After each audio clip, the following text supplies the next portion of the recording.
Hello and welcome to Tremaine Sci-Fi. Today we are interviewing Alfred Stifsim, author of Wild Salvation. So, Alfred, could you give us a quick rundown on on who you are, what you write, and some stuff like that, please? Yeah, I guess I'll start with who I am. I'm from the United States, Indianapolis, Indiana. It's kind of almost smack dab in the middle of the country. Right. So kind of what people tend to call it flyover country, but that's more of a derogatory term to some people. Yeah, but there's a lot going on. Yeah, I tend to write a lot of started writing westerns. This book is specifically it's a western. It's about a black man in the late 1800s. He gets accused of assault against a white woman and has to flee for his life. Goes out west, ends up in Kansas, and while he's out there, he ends up, dealing with bandits. Meeting new people. End up on a cattle drive, all while he's being chased by a Pinkerton agent who's hired to, kind of bring him back in for that alleged assault that Right. the woman's rich father wants him to be prosecuted for. And so this was really the first big piece of work I've ever written. Right. I've written a couple short stories in the past. And most of my stuff now, it's a lot of westerns and a lot of kind of more gritty contemporary, stories about kind of downtrodden people, working class people, that kind of stuff. Yeah, the underdogs. Yeah. So, I suppose that brings us to the first question because what we've covered on the podcast, we've covered quite a few social issues, which I suppose is brought up very well with the accusation of assault on a white woman and by a black man, Yeah. and we know, I think I know, in the United States that'd be quite a well, especially in that time era, that would have been quite the reason to be killed. Yes. Yeah. There. Obviously, the U.S. has a rough history when it comes to racial relations, and still does Yeah. today with a lot of situations. And I kind of really was inspired by a lot of the stuff that's been going on over the last couple of years. Right. I always like the aspect of westerns, a lot of westerns being metaphors for things going on in everyday life in current times. And so, since I wanted to write a western, I wanted to be somewhat relevant, and I have a lot of friends and people who aren't white who see westerns as almost exclusively What? for white people because historically Hollywood left a lot of black people and other people of color out, and Yeah. so I wanted to include that. There's a couple other authors who've done it too, but it's become more popular in movies, and lately there's been a lot of really good movies featuring non-white characters, but in the writing world, it's still almost completely dominated with main characters who are very white. And so I did my best to do that a little bit more justice than what we've seen. Mm. And so for this, I suppose for this undertaking, going from short stories to a novel, it's a novel, right? Not a novella. Yes. Yep. So it's a novel, and how many words is it? About 95,000. Yeah. Oof, that's a decent day's work. Yeah. Yeah, it's 3 years worth if it was. Yeah. So so that's quite a commitment. So that's you've gone from short story writing that's very there's still a commitment, but not words wise and concept wise. Yeah. So how did you find that transition? How did you find? Did you struggle? Well, I'm assuming you struggled. I don't think you're a Yeah. Superman, but yeah. How did you go along with it? Really is just a lot of setting kind of, I don't want to say setting limits on or I guess setting, what do you call it, schedules or whatever. Yeah. But I kind of, at first it was just, okay, we'll try this thing. Because originally it started out as it was just going to be a short story. And then I'm like, well, I kind of have this idea and this could go this way. And so it just got longer. And I was like, all right, well, I guess I'm just going to go for it and write a whole book.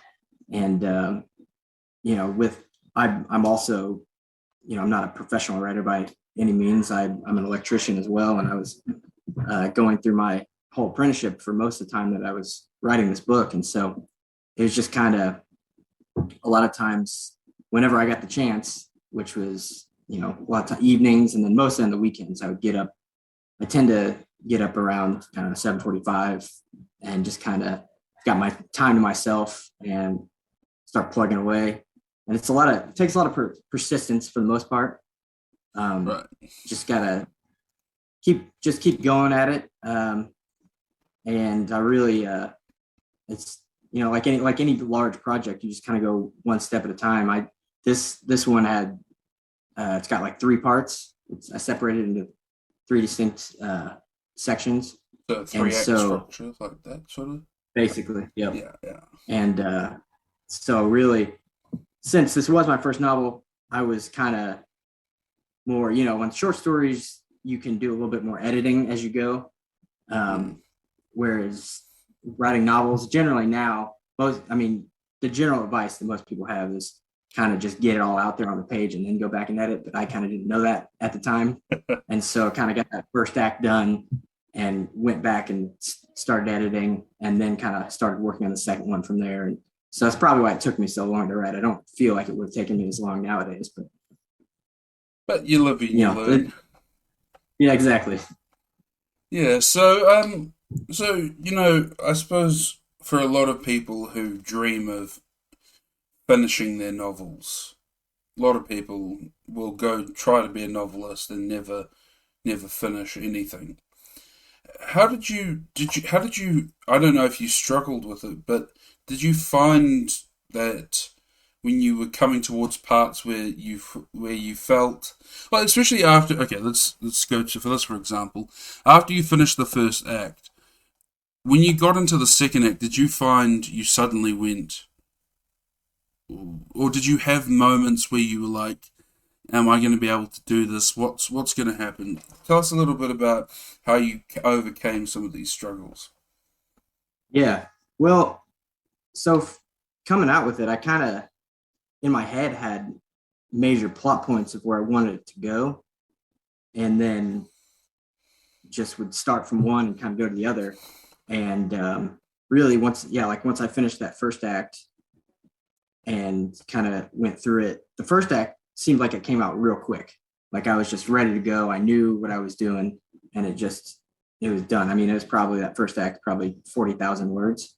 And so it's just like, oh, cool, I got this. And then when it came to getting around to the second act, it really did feel like it wasn't as fresh. It wasn't as free flowing as that first act was. And so I really had to kind of motivate myself by really hammering down on the schedule and making sure that I would sit there, and even if I was only going to get a couple words down, just as long as I was just working on it, just getting it out. And my trick a lot of times for if I ever got any like real writer's block, I focus on a lot of dialogue. I feel like a lot of my writing really uses dialogue to reveal a lot of the story. I'm fascinated with, talking to people and listening to people talk. And so I like to use that as a way to, tell a lot of the story. And so whenever I get stuck, that's kind of my go-to is, okay, I know that I want this to happen. So I kind of create a conversation or something and work on messing with that dialogue. And a lot of times that'll unlock a little bit of the story and where I want it to go. So, not to get too deep, but I'm the opposite. So I find most of my characters are up here, are in their own thoughts. So I struggle with dialogue. So that's very interesting because we've had another author on. I don't know if you've heard of her, J.S. Dewars. She wrote The Last Watch, and she said a very similar thing, which is, if you feel stuck, just write what you can, and then just go. Yeah. That's what the second draft's for. So that would be your general idea, is that idea of just get it out there. Don't worry about its quality until you come back for it. Yeah, exactly. Yeah, because it really helps you, just to get going. Anything. I mean, even Yeah, if you're sitting there for, an hour and all you get is 20 words, that's 20 more words than you had before. So yeah. And so you mentioned briefly that you're from Indiana, and that's yeah, this, I believe, forgive my geography, the very center. pretty much. Yeah, The the area that most Europeans and, well, I suppose New Zealanders and Australians would consider not. We don't really know about it because we're all about California and New York it's and not California or New York or Florida. Florida. Yeah. Yeah. So we don't really know it. So give us an idea of your, because a lot of times geography can play in people's minds when they're designing scenes. So give us an idea of what your living situation was like while you're writing. Yeah, I mean, so I guess Indiana's pretty.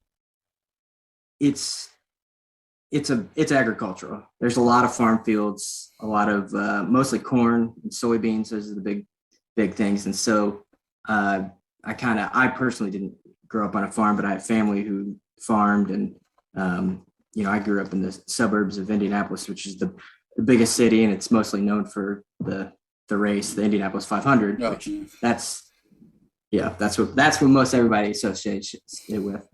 Um, and I live here in the city, and but I've always loved camping, and I've always loved being out in nature and things like that.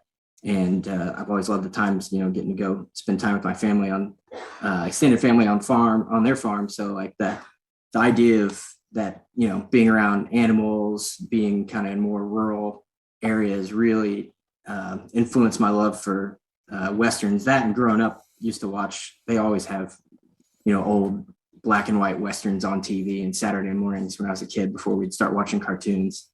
And so Yeah.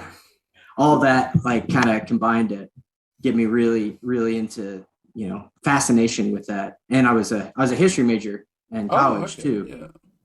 And so I studied my main focus was kind of that Gilded Age, the pretty much from the end of the Civil War period until like the Progressive era in the early 1900s. Oh, so you Um, studied that sort of. Okay, yeah, that's what. Hey, I was about to ask about the research, but history yeah, major, that was you know how to research. So yeah, that was it. I was most of it. I mean, that's like uh, yeah, I found, you know, I enjoyed writing history papers, but I enjoyed making up the stories a lot more, just using the history as a sometimes a bit background. And easier. if it, yeah, and if it doesn't fit, you just kind of, it's historical fiction. And so you kind of make it fit. Yeah. Um, but yeah, and then being from here, the book starts, I just kind of made up some town in southern Indiana right along the Ohio River that was kind of based off of a couple port towns in the state. And that's kind of where the story starts. And I figured that as kind of an homage to my, Your growing up and heritage in your area. Yeah. heritage and everything. Yeah. And then I've spent a lot of time out west. Like I said, I love camping. I love traveling. I actually just got back from a Western writing convention in Montana about a month ago.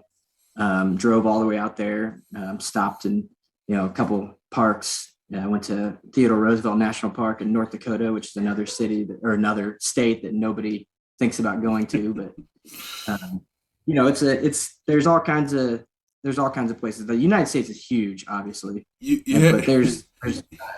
there's not a state I've been to that I haven't found something really interesting or beautiful to You go have to visit. It's remember. worth it. So I'm from New Zealand. If you drove, you probably drove more. Going from there to Montana, you probably drove the entire length of the country. I'm I'm sure. But at least, it's yeah. No, you go. at least you guys get you guys have Middle Earth though, so that we we we've got a lot of cornfields. It wasn't a lot of cornfields in Middle Earth. oh god, yeah, yeah. No, we hit mostly sheep. So okay, so Yeah, exactly.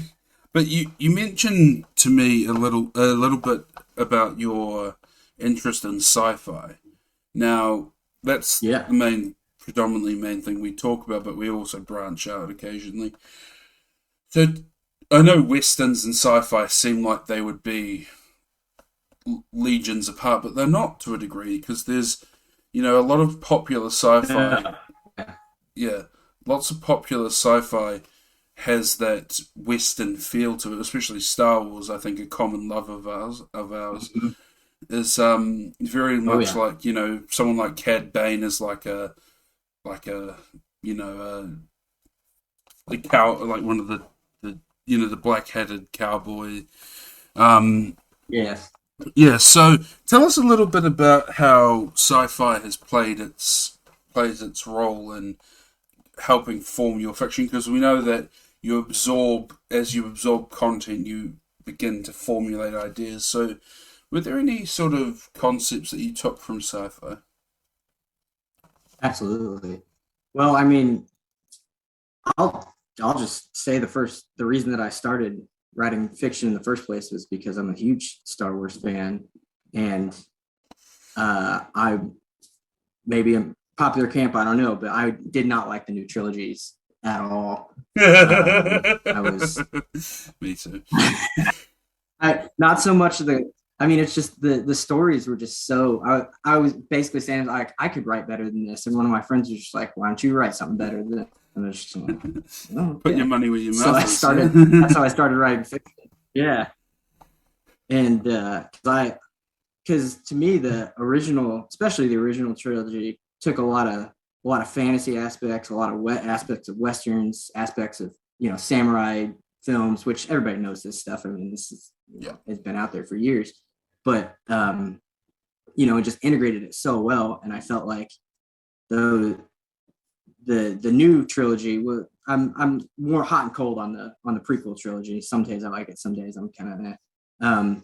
But the new ones, it felt like it was just like a caricature of the original trilogy or something. Like they were. It felt like the influence for the new trilogies wasn't all this myriad of kind of other It was almost a classic parody. It stuff was like almost the a original parody of trilogy Star was. Wars. Yeah, is that what you're sort of? Yes, it was just like that was it. It was It like was like Star the. Wars, It was like the and Family Guy. and It was like the Family Guy version of the originals.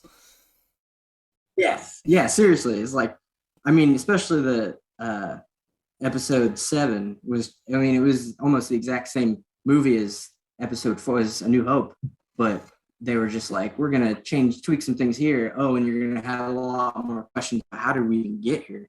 And so, you know, I saw that and I was just like, I can do better than this, and that's how I started writing. And then, the obviously Star. I love a good story. I love good characters, Yeah. and that's So it's hard. You're hard pressed to find more compelling characters than the original trilogy of Star Wars.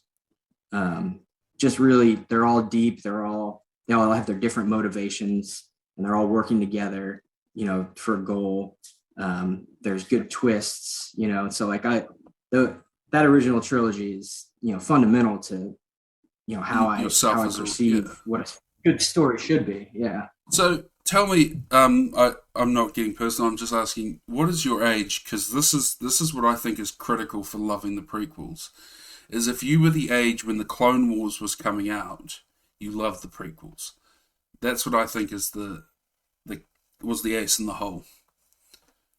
So I'm 35, and so Okay. I was so the first one I remember seeing the first. I saw all of them when they came out in theaters, Oh, and I you lucky honestly, thing. the first one, episode 1, I really liked Right. when it first came out.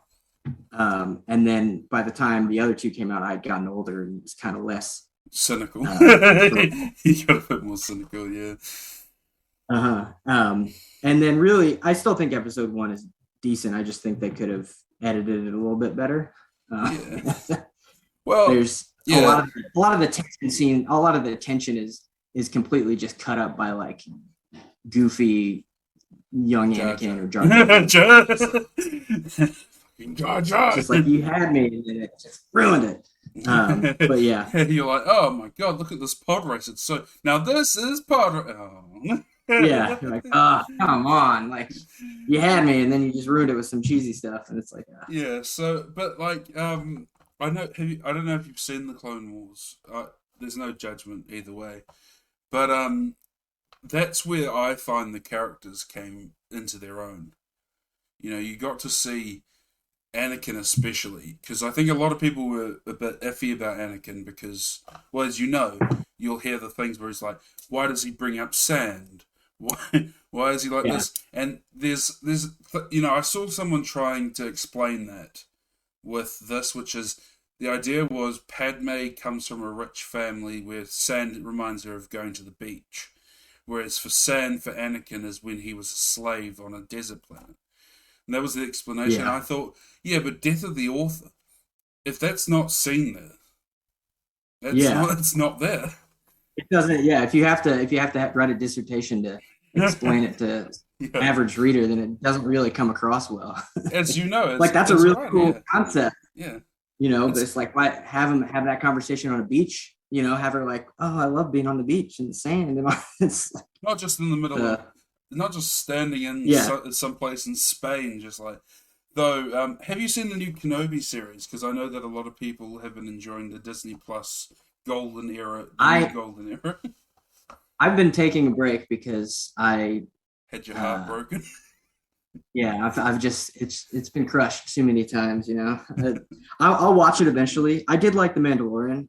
I liked the first season better than the second season, but that I mean because that was basically a western. Yeah, I I mean, know. Yeah, I was about to say. you Yeah, couldn't get any more western than that in terms of and really, I mean, just going off of different influence. I mean, my opinion is always westerns for the most part are just fantasy novels set in the 1800s American West. right. It's got a lot of the similar, same kind of concepts as I mean that basic. I mean everything builds off everything else.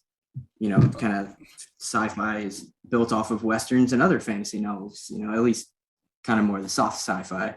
But same concepts. There's always some kind of not so much in sci-fi, but in westerns classically, there's always a damsel in distress. There's always some kind of evil king Woman or evil tied up on the railroad. Yeah, that sort yeah of on the thing. tracks, and you gotta go and save her before the train comes. Like it's they're all very similar themes.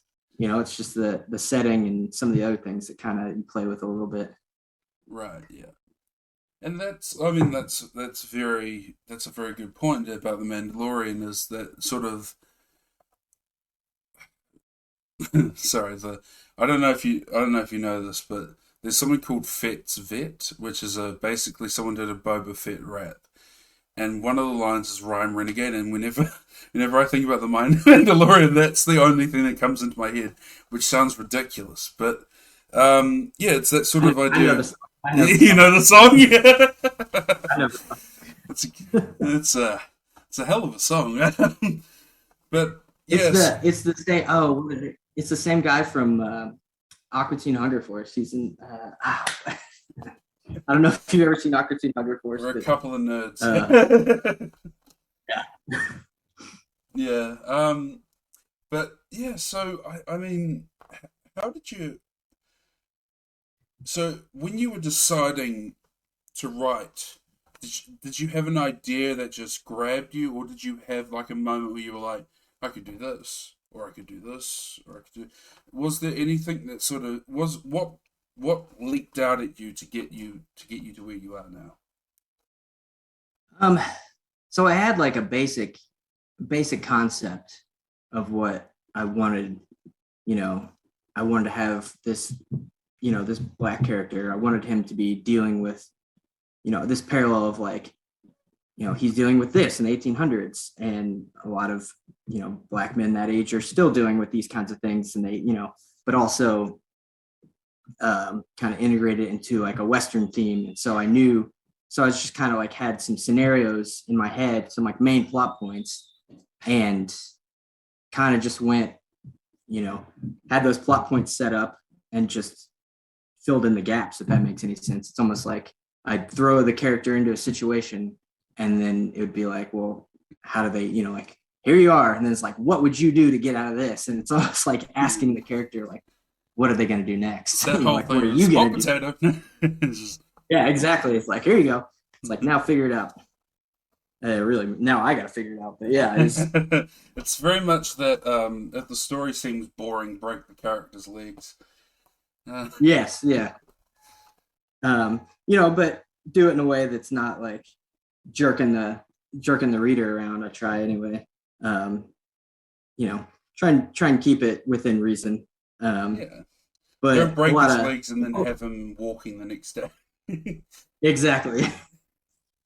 No, but there, a lot of, put him in a lot of, situations that are both uncomfortable for that person, but I want it to be uncomfortable for the readers as well, because I'm trying to show that, show this aspect of life, or what it's like for some people still in this country to have to deal with, walking into a town and it's almost entirely white people, versus like, versus the comfort of now he's walked into a freedman's town, at the time period where they'd have a lot of large congregation of black people in the West, and the comforts that he would have there, Well, and some of the history with like, sorry. I was gonna say, some of the history with like what they called range equality. So like a lot of the black cowboys, when they'd go into towns, they would have more limits. A lot of Western towns, it depended on from town to town how people what kind of laws there were as far as came to black people, but generally all the cowboys on the range was called range equality, where they were almost, for the most part, a lot more equal out there because they're all working together and they all need each other, versus when you kind of get back into civilized, what quote unquote civilized society. Because I suppose this is having where that I can interject. This is where I can interject my history. So, and it happened in Britain as well during World War Two.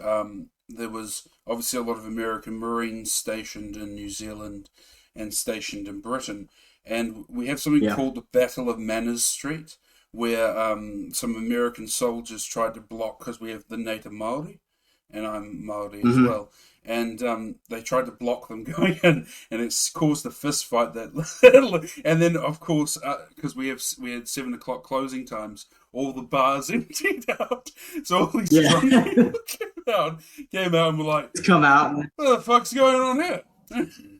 And so we had this massive eruption, and it was all covered up because obviously no one wanted to think, oh, the Americans are attacking us as well. Yeah, yeah so we had something similar, because I suppose we didn't treat um, natives, and well, we never really had any black people. We had mainly Maori and Polynesians, but we didn't treat them with respect either. But ours was less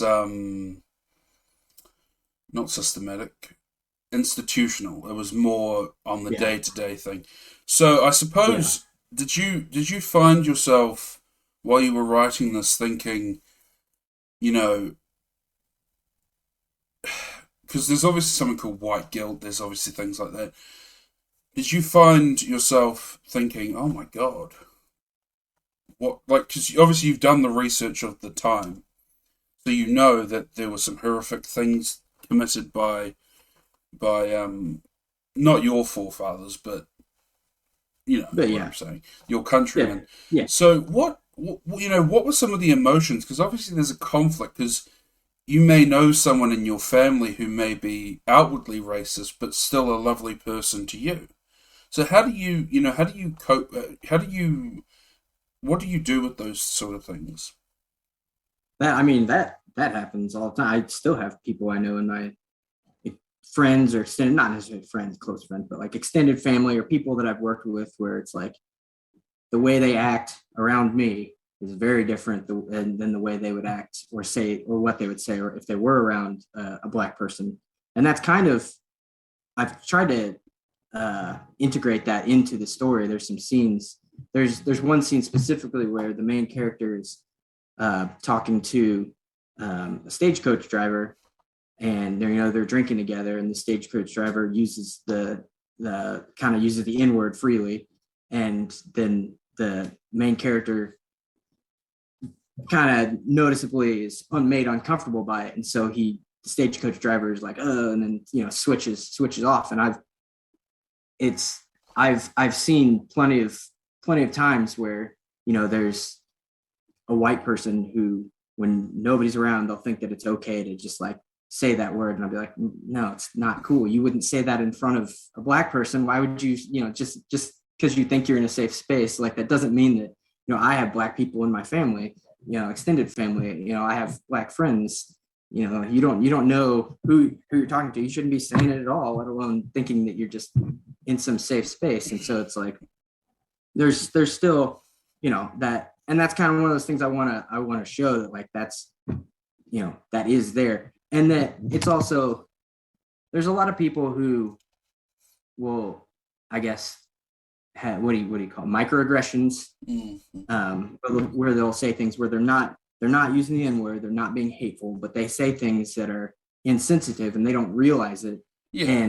Some people take that very, take that almost as like, that, racism is instantly sends anybody into a 10.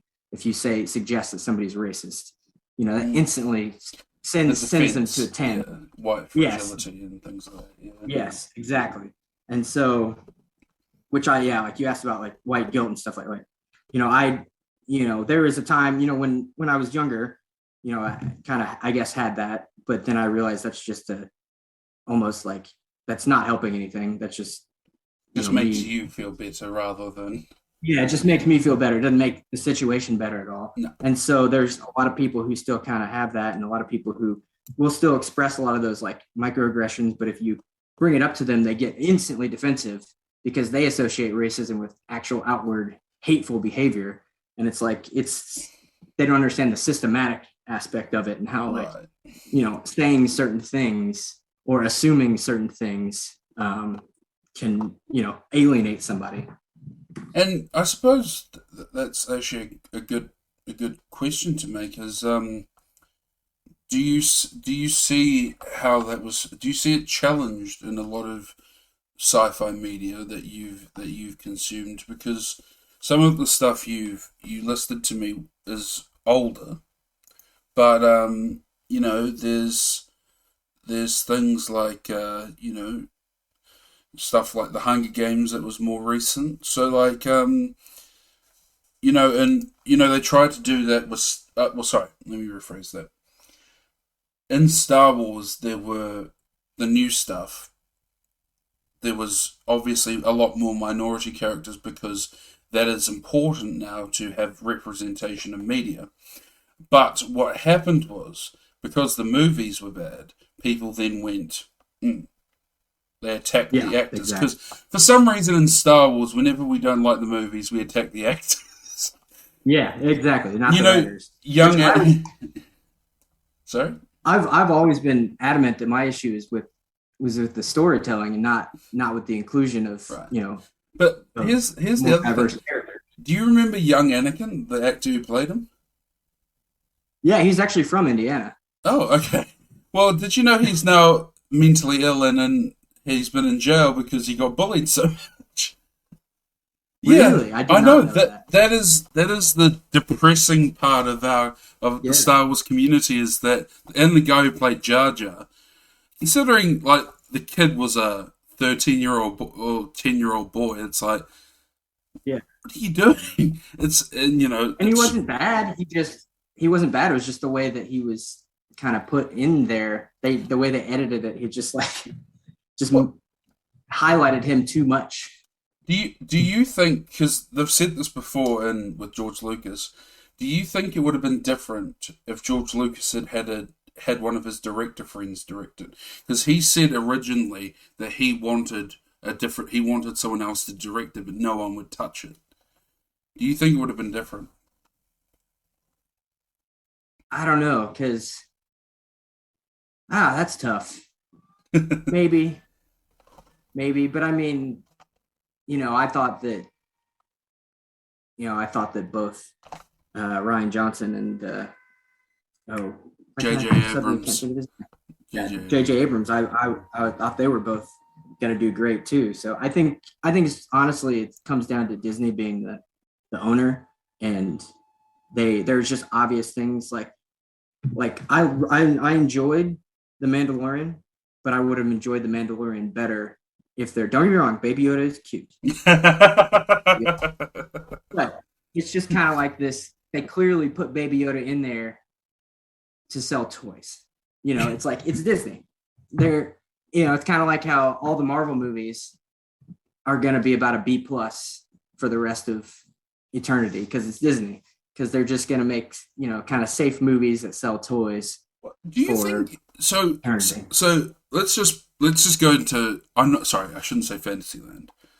Let's say 5 years in the future, your book is put up for a movie. Would you let? Because we know Lord of the Rings. Um, I think it was Tolkien who said, "I don't want Disney touching my book." Um, Yeah, would you have I mean, I know that a movie deal for authors, and I'm also a writer. Well, I haven't published it like you, but sorry, not. I'm getting very tongue tied right now. But you're but you know, we obviously would love to have at the point where that's millions of dollars.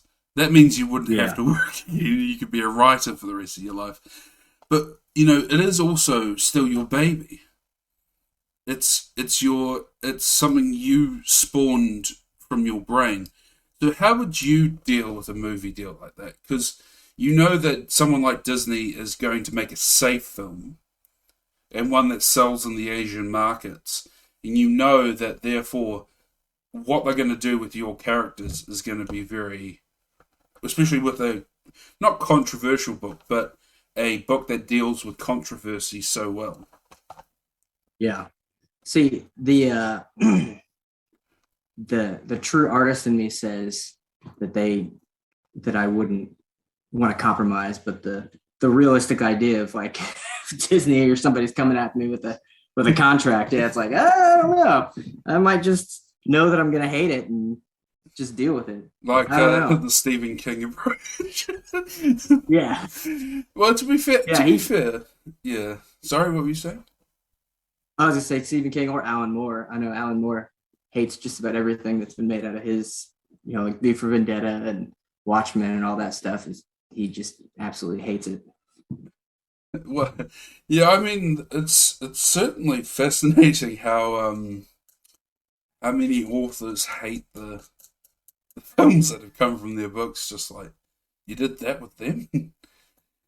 But yeah, Yeah, I suppose it brings up an ethical question, doesn't it, for you that you've got a book that takes on a lot of responsibility that then could be used by this multimedia sort of empire, if you like, yeah, the Disney empire or the Fox empire, if heaven forbid. yeah. Yeah. That would be funny. Oh god, that would be awful. Could you imagine that? Because I've only seen Fox News briefly because it comes there's I was in America and it came on the TV and I was like, what the fuck? Because we just What's more yeah what's more insane is the commercials that come on between it. yeah It just looks like a joke. They're all for old people. They're all for like it's like the walk-in bathtubs and like all the things for like sticky things where you can help help hold things. They're just like these commercials that look like they haven't changed since the late 70s or the 80s, like the same style of commercial. It's so weird. I I remember can't believe. we just don't, because we're in a small country. We just don't have that. We just so for me it was like, can't say that, but you just did on national television, and now there are ads running like nothing happened. Yeah. Well, I think actually I was reading an article the other day about it was about Reagan. He used to be I think it was the FCC regulated so that news had to be kind of present facts on both sides, but more, which there's pros and cons to that. I get there's people Yeah, on both sides who don't agree, but how like pretty much as soon as that went away, that's like when Fox News just came in and everything got more partisan since then. I mean, oof. I mean, yeah, I don't want to get too much into politics, but Jesus, it is a very strange world we're starting to develop, where we've got people who are battling for civil rights being called far left communists, Yeah, and it's strange. kind of But doesn't make sense. I mean, communism's been dead for quite a while. It's been I know even in China, it's like when you've got, do you have McDonald's? Yes. How communist is that if you've got McDonald's? McDonald's is the sign of the decline of your country. Yeah, it it means is. it means you're about to. It means your people are about to gain a lot more weight. Because have you seen they did a comparison between the Japanese, like the large fries for the Japanese and all these other countries, and you just think, oh yeah, that's why they're so healthy. Their Uh-huh. large is like a medium, and you're like, ah, yeah, I can. Well, that's I'm like so over here, like a medium Coke or a medium, soft drink, and it's like, is this a how big is this? Like a bucket. I was because I used to live in American Samoa, which is a territory of I'm sure you know. Yeah. And so when we got over there, we ordered we ordered what we usually order, a large something, and this bucket came out, and I was like, how the hell am I going to drink all this? Like it's like a bucket of raspberry coke, and you're thinking, I'm going to die if I drink this. It was the first time Yeah, I ever felt small. that's every day around here. A lot of big gulps. Yeah. So anyway, we'll move off the strange. Do you know actually, Hannah? Before we go off it though, do you know what? Why is it so big? The the size of the drinks? Yeah, like just I have just no idea. randomly. Is it? Do you go like if you were given like a smaller drink? Is there some sort of reaction that America would have that other countries wouldn't have? I don't know. I'm a little bit of an outlier because I think that they should be smaller. I think there's Right. definitely people who they love having those Right. giant Yeah. soda Okay. drinks. So So I mean, I'll drink it, but I shouldn't, and I know I don't want to. But but when you're getting home at 2 a.m., yeah. yeah, exactly. But okay, so we're going to move on from that. So we're going to talk a little bit about your writing process. Now we talk writing process not because and I'm just preferencing this because I've had a few people ask why we do this. I'm preferencing that we are not doing this because we want people to copy you. We're doing this to see how different each author's, because we've interviewed a lot of authors, and we want to see how different each one of you are, to show that for aspiring writers, you don't need to copy Stephen King. So, let's start off. How many, why does it keep doing that? How many words do you write a day, and then what is your process for starting up for your book? So I really don't have a general word count that I'm shooting Right. for in any one sitting. A lot of the times, it's really not the most consistent I get is when I'm really going on a story. I'll try and make a couple hours in the mornings on Saturdays, sometimes Sundays. I've got the time, and I'll just get as much as I can done in that time. And then, occasionally, during the week when because, I'm an electrician, I do a lot of physically demanding work on construction sites and stuff like that. Sometimes I get home and I'm just tired. My brain's just not there. But sometimes it is. And so it's just it just depends, if I get, an hour here or there, I try and plug away and get as much as I can done. But then there's other times where sometimes I'll set it down and it'll be a couple weeks before I get back to it, just because of circumstances. Usually I try not to on purpose. I'm not trying to do that, but something, you got something going on, somebody's birthday this weekend, you're going on a camping trip that weekend, you gotta work some overtime or something, so I don't get to it. And sometimes that almost helps me because I can separate myself from it and kind of get a different perspective on what I'm writing. Versus there's other people who, and this is more professional writers who have deadlines, who almost always are very every day they write a certain number of words, where that's the nice about the flexibility of not that writing not being my profession necessarily, is I can step away from it here or there, and that almost gives me a little bit different perspective on what I'm doing, if it's working, come back and read through it and be like, okay, this is really coming together, or get an idea of, okay, this might not. Or sometimes even that's like the best remedy if I was stuck somewhere, and like I said, I'll do a little bit of dialogue work or something here or there, and then step away and then come back, and then it's fresh and you got that excitement there again. So I try and do that. And again, going back to the dialogue, one of the biggest things that I do, and I use this a lot, is when I'm at work or when I'm out and around, I just listen to people's conversations. Especially being on a working construction, you'll hear some of the craziest stuff. Just stories, people's stories about weekends, or you just see stuff happen. Guys getting in arguments, they get heated. For the most part, it's not crazy.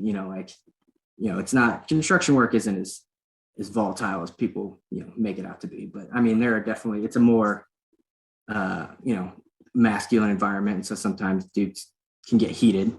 But also, there's also plenty of women in my trade as well, and so I'll look at how they're dealing with their situations as well, and like what it's like to be a woman in a male dominant environment, and try and get their perspective on things too for certain stories. Because I have a character in Wild Salvation that she is a cowgirl.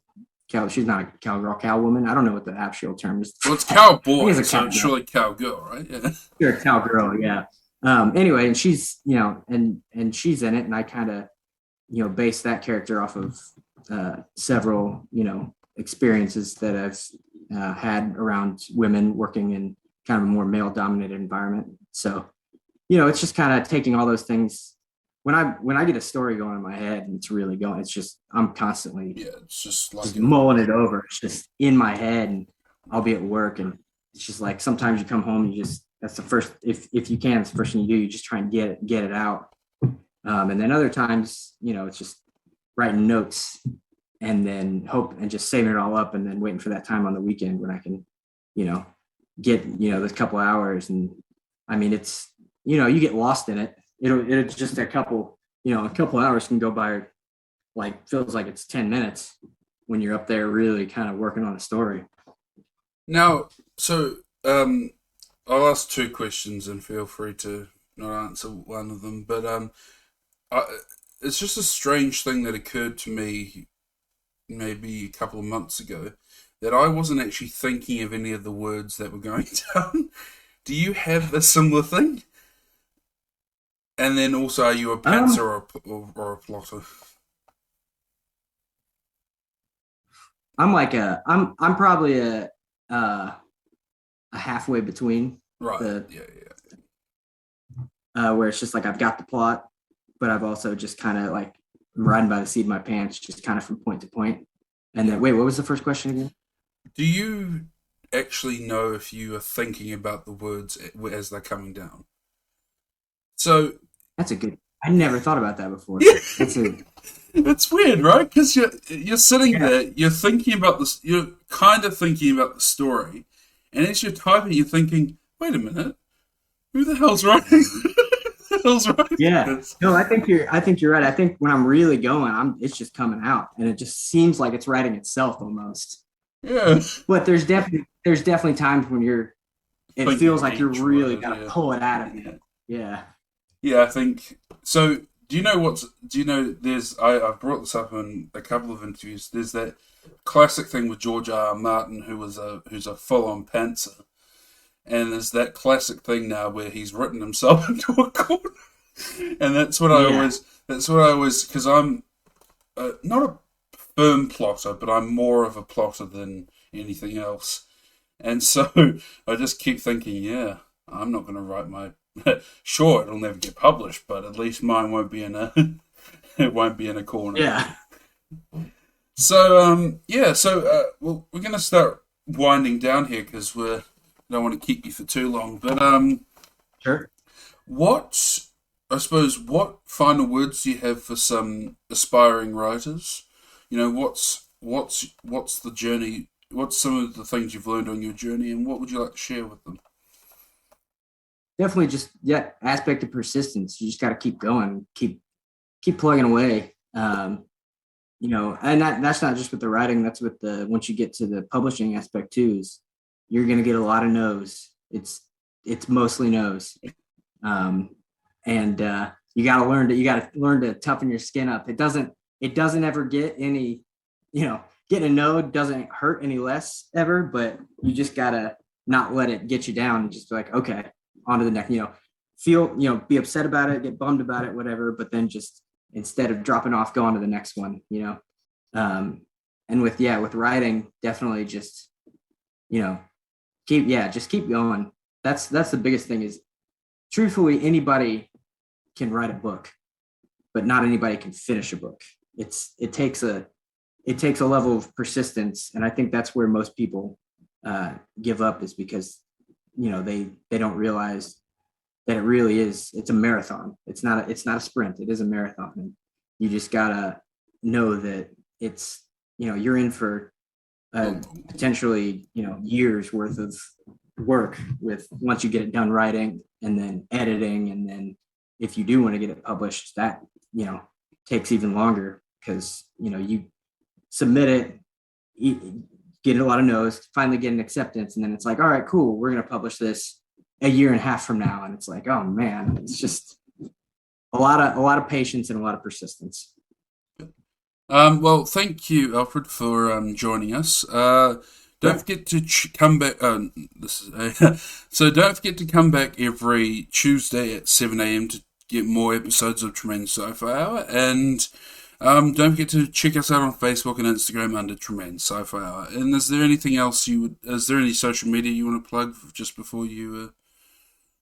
yeah, you can find me on Twitter at a Stifsim, or you can find me on Instagram at Alfred Stifsim _author. I think that's what it is. Yeah. Yeah. Okay. Well, thank you, Alfred, for joining us once again. Goodbye.